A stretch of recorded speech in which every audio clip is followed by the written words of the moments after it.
अथवा दाखला नंबर 24, एक वर्तुळની ત્રિજ્યા 12 સેન્ટીમીટર છે, તેનું ક્ષેત્રફળ શોધો. પાઈ બરાબર 3.14. સાવ સહેલો દાખલો છે. જુઓ ભાઈ, ધ્યાન આપો બોર્ડ ઉપર. અહીં વર્તુળની ત્રિજ્યા r બરાબર 12 સેન્ટીમીટર, પાઈ બરાબર 3.14. વર્તુળના ક્ષેત્રફળનું સૂત્ર આવડવું જોઈએ. ના આવડે તો પછી પૂરો થઈ ગયો દાખલો. તો વર્તુળનું ક્ષેત્રફળ બરાબર પાઈ r સ્ક્વેર. પાઈની જગ્યાએ 3.14 એટલે 314/100 ગુણ્યા r સ્ક્વેર. r કેટલા છે? 12. 12 ગુણ્યા 12. 12 144. 314 ગુણ્યા 144/100. 314 ગુણ્યા 144 કરી. અહીંયા ध्यान આપો, એકમ અને દશકની શૂન્ય. પહેલા 1 એ 4 છે, 1 ચોક 4, 1 એકા 1, 1 તારી 3.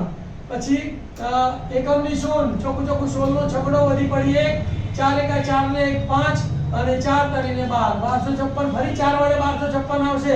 તો અહીંયા 1256 લખી કાઢવાના. સરવાળો કરો. 0 + 0 + 6 એટલે 6.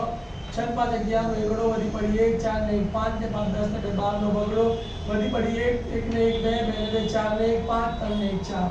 છેદમાં 100 છે તો બે આંકડા ભાઈ પોઈન્ટ મૂકી દઈએ તો બરાબર 452.16 સેન્ટીમીટર નો સ્ક્વેર વર્તુળનું ક્ષેત્રફળ છે.